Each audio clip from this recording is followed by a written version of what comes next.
back everybody to the speaker stage at the ADLINK booth here at Embedded World 2024. I'm joined today by Dr. Shay of Intel, who's going to be telling us a bit more about what's coming up in the Intel space, a new release that's on the market, very new to the market I understand, and a bit more about, real life applications and how we can see these technologies being used in an end use application. So, thank you very much, Daniel. Hello everyone, good morning. It's quite an honor to be here. As Intel, of course, ADLINK is one of our partners, and it's nice to talk to you guys over the phone, but also better to meet you in person, several of you. So let me kick us off by telling us what Intel is up to. And of course, I think a lot of you are here and also demonstrating the fact that AI is very important at the edge, right? We talk about the cloud, we talk about the big data movement and the GPTs that's happening at the cloud level, but the edge is even more important because that's where we have several unique workloads and we have to target this to meet various needs of our customers. So we have an important work to do at the edge. And so this is how Intel views AI. So at Intel, we view AI as a continuum, right? So it's AI infused into every single hardware that we build. So not just your big Xeons that go in the server that process your GPTs, but we're also looking at AI in our core at the very entry level. And of course with the accelerators and the GPUs that we offer. So at Intel, we classify it in 3 buckets. So there is light AI, right? So it's like if you're cooking dinner or something, it's like your medium to well steak, right? So the light AI is where you have, so you have the maybe 0 to 100 tops, right? So with the light AI, you're looking at your Intel core processors and your Intel Atom processors, right? So when we talk about AI, then we say that GPU equals AI, right? And at Intel, we said no, everything. AI is everywhere. Literally, that's how we see it, right? And so for us, the first step is that our CPU, the integrated GPU, have the same AI capabilities as well, right? So we use the same XC architecture, for example, for our GPUs now, as well as our CPUs. So the light level, we're not even introducing a GPU there. So for light AI, like your basic defect detection or some self-checkout kiosk, we're saying bring Intel Core or Intel Atom processors. Now when you move up to your medium level, right, so medium well dinner, right? Right. Yeah, so when you look up to medium level, now you can introduce an Intel GPU. And the GPU that we refer to here is the Intel Arc GPU, which was launched just yesterday. Yeah, right here at Embedded World. So it's a brand new Intel Arc GPU for the edge, right? So the Intel Arc GPU family has been around for maybe a couple of years. But we now extended it beyond your gaming and your professional graphic workloads to now also addressing AI at the edge. So you take your Intel Core CPU or your Intel Xeon, and now you will add and introduce an Intel GPU to address your AI workloads. So at this time, you're looking at more video streams, so you need more processing power, and therefore your GPU is perfect. And now the heavy, that's your well done, which is how I like my steak. So, yeah, that's perfect. So that's where now you introduce the Intel Data Center GPU, as well as the Intel Arc GPU. So here we're just showing the versatility of our hardware products and just the architecture that we have from light to medium to very well.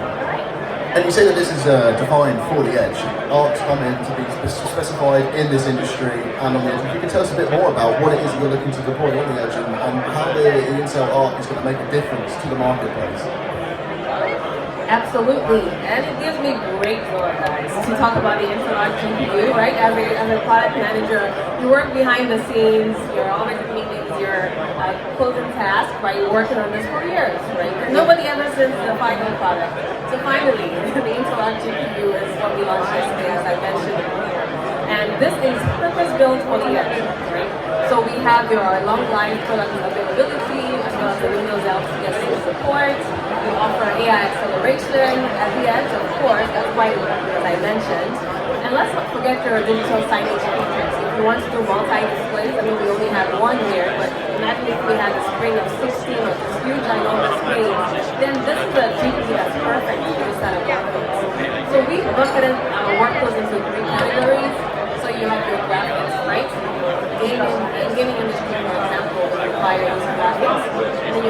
media processing, and then most importantly, your AI workloads. Well, we know that things are not just black and white when it comes to our workloads, right? So you can have an AI workload that requires some media processing beforehand, and that of course requires display for graphics. So you can have all of that integrated and have a single GPU to solve all that. And you say you made a bit of a touch point on each case there, the four main pillars, so to speak, of the GPU there. But if you could you give us a bit more of an in-depth highlight as to how that's going to explore and actually have the features of the GPU? Absolutely. So Daniel's asking for a lot. You learn more, you want to learn more. So great, that's wonderful. So this is a key feature highlight of the GPU, right? So first of all, we have the high performance graphics that we offer. As I mentioned, the architecture is quite important, and we've made sure we fine tune it so that way the XC architecture that we have, you can use it at the integrated GPU level in your CPU as well as your GPU. With the XC cores, that's the foundational building blocks for our graphics. So that's provided, that's available for the visual compute space. We also have the enhanced display. So this first generation, and it's important when I say first generation to know that we're serious about this business, right? It has the 4x8K, it has 4K display, sorry. It has 4 concurrent display as well, and also provides 8K display. And of course, we provide the support for the for APIs, so your OpenCL, your OpenGL, your Chronos group type API support. Now, media processing, we support all modern codecs, right? So you support your A1, we support your 8.264, so all of that is actually also supported. And we also offer the Intel VPL, video processing library, that's available. And then on the AI inference, so the cores that we have built into our GPU, they have the XMX, so XE matrix extension. And these are important specifically for AI acceleration, right? It's our systolic array for AI that's provided as well in the GPU.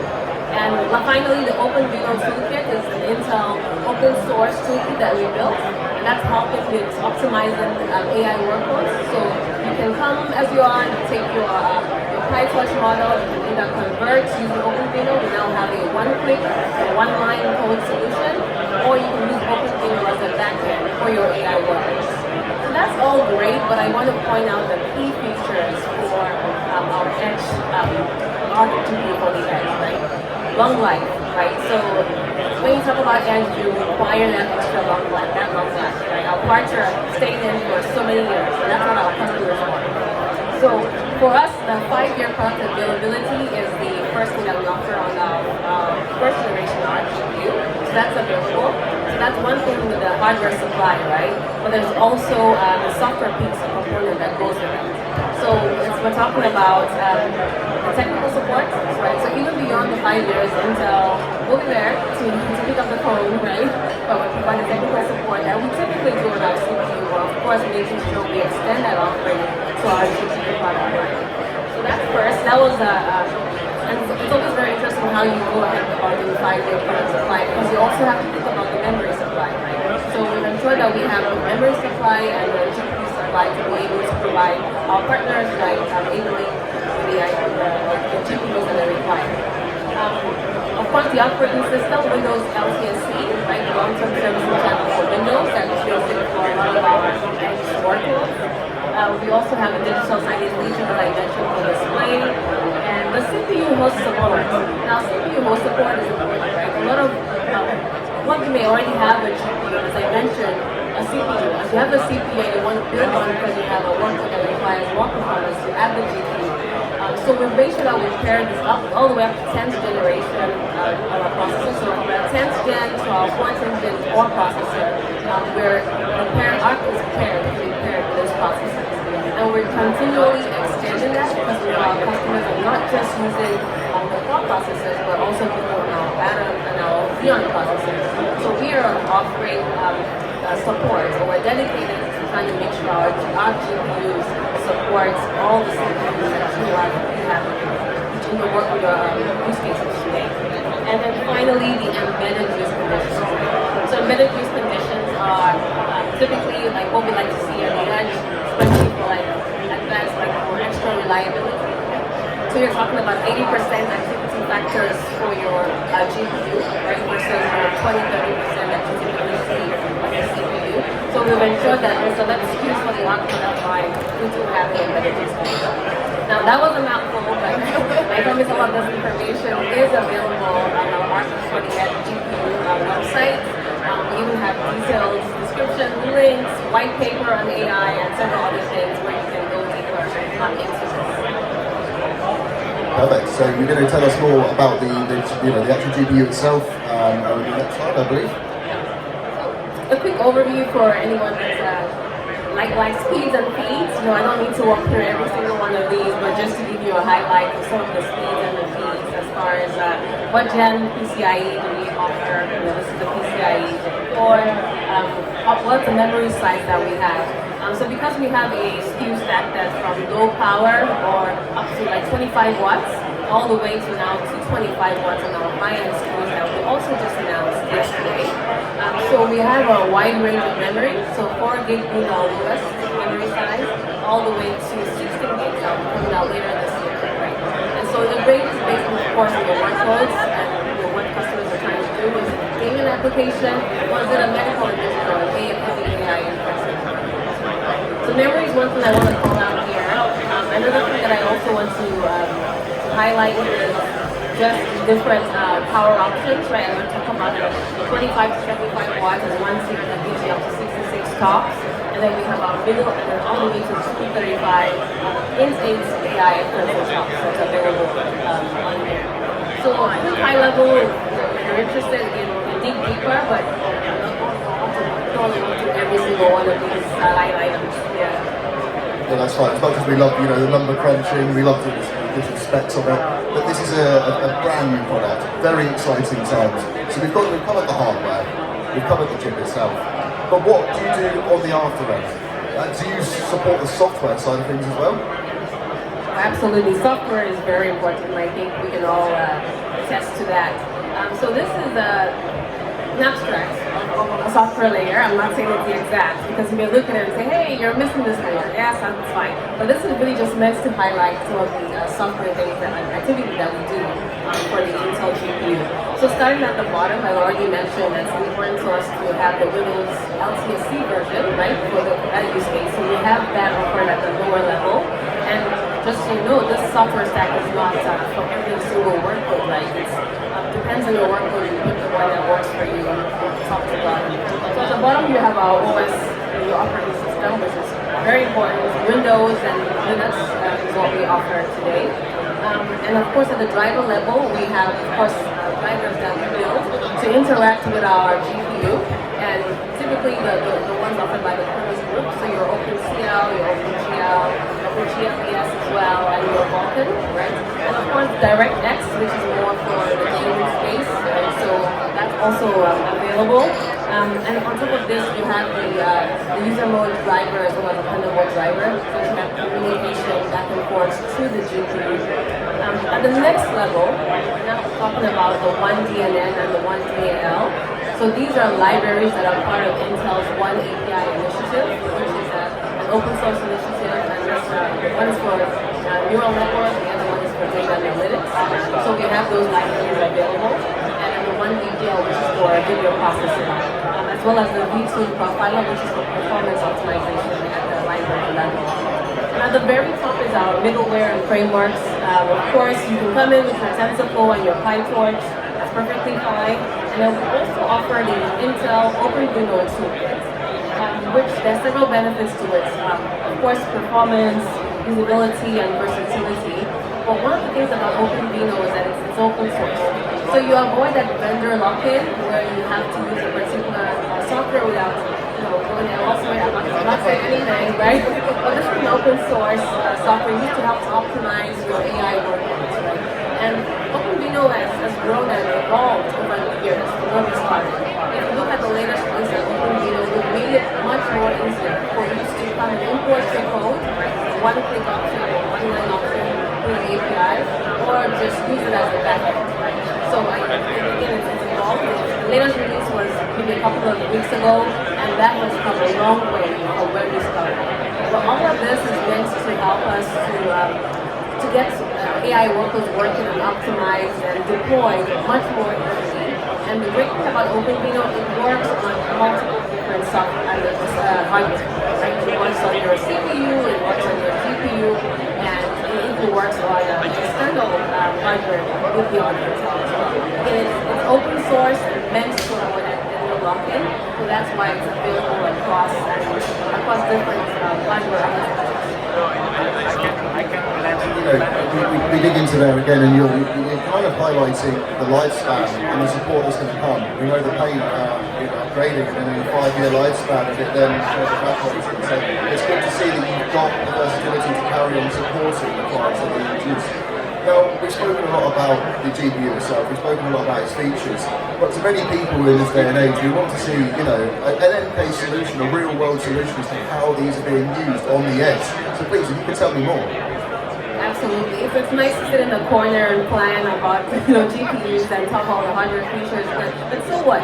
What problems is it solving? Like in product management, I think one of the first things we want is to solve problems. Like, what problems am I solving, and of course, what money am I bringing for the company? Those are two key things for our product manager, right? So for us, we are targeting like 3 areas of workloads, as I mentioned earlier. So you have your visual compute, which is typically your simulation and visualization, your display, your video walls, your interactive kiosk, your 3D rendering and visualization use cases, even in medical divisions. It's a basic one.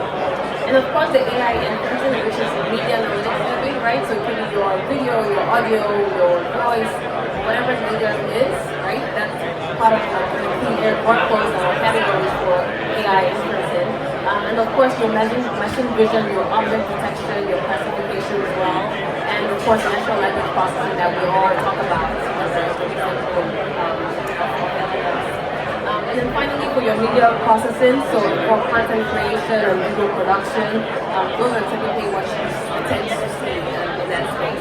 So these are just typical examples. This is not an exhaustive list by any means. Straight through here, walking around, I will find different use cases other than the one that I mentioned on the screen. So as you say, being part of the edge, there is so many different real-world applications. It's almost impossible to consider all of them. We haven't discovered half of them yet, right? But some very, very interesting use cases there. You noted there as well that you kind of touched into the gaming kind of side of things. Could you tell us a bit more about that? Absolutely. So at the edge, right, so I'm not talking your standard PC gaming, that's a different section, right? And that one is a different market that's evolved, so it's changing, I don't know, maybe a couple of years, right? But at the edge, talk about commercial gaming, right? So I think typically we say that's like casino gaming, right? So our GPU can be used for casino gaming or commercial gaming. As I mentioned, the APIs that are important to this space are also supported on our GPUs, like for example, the OpenGL, and in some cases, right, the unique use cases, OpenVINO as well, or AI, right? So some people are attaching apps to gaming space. So of course, I think every segment is finding applications of AI, right? So even gaming, AI is everywhere, right? That's the tagline. So that's just one area. In machine vision, for example, we also have the GPU highlights that we offer here are able to scale. So for example, with OpenVINO, you code once and you can scale anywhere. You want to use a CPU, you want to use a GPU, you want to use both, whatever it is, right? You can scale anywhere. That's the great thing about the OpenVINO toolkits that really helps with machine vision and video analytics.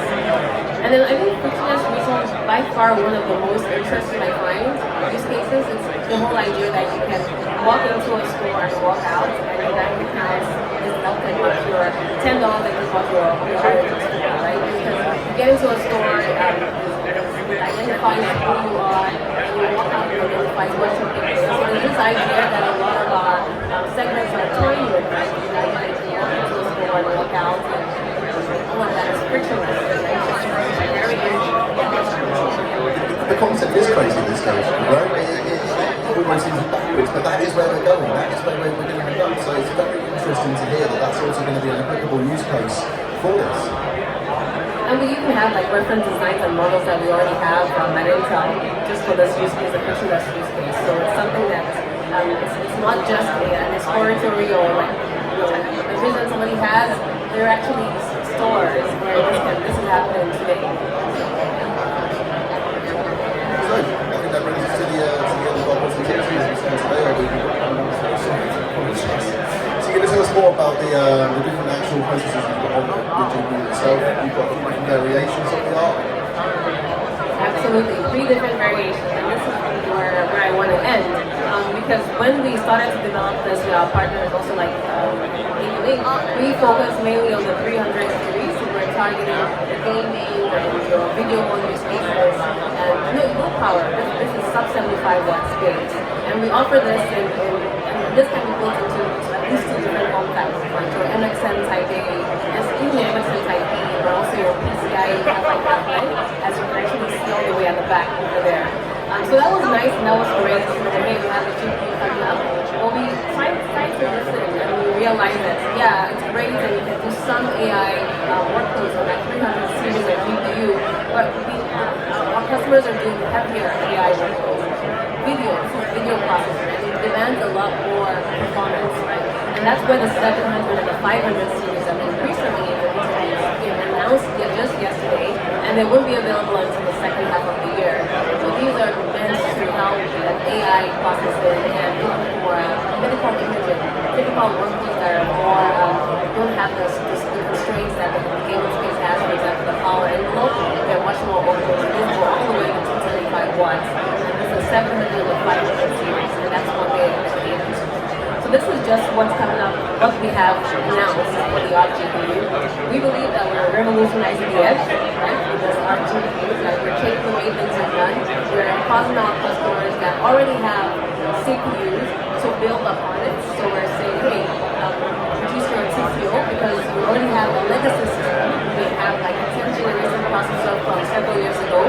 Keep using it, now attach your GPU to it, and expand your market, to expand the workload that you now address. So helping to reduce your total cost of ownership, you don't have to buy a whole brand new set of systems, you don't have to do anything differently. Just take that on, it's already compatible and build upon it.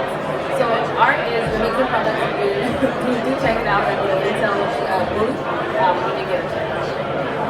Thank you again. So, great presentation. Thank you so much for your time, first and foremost. Guys, if you do want to go and visit the Intel booth, they are situated in Hall 5, I believe. Yes, we've got it. So, and again, thank you so much to Dr. Shay for joining us today on the ADLINK booth, and thank you again so much for your time.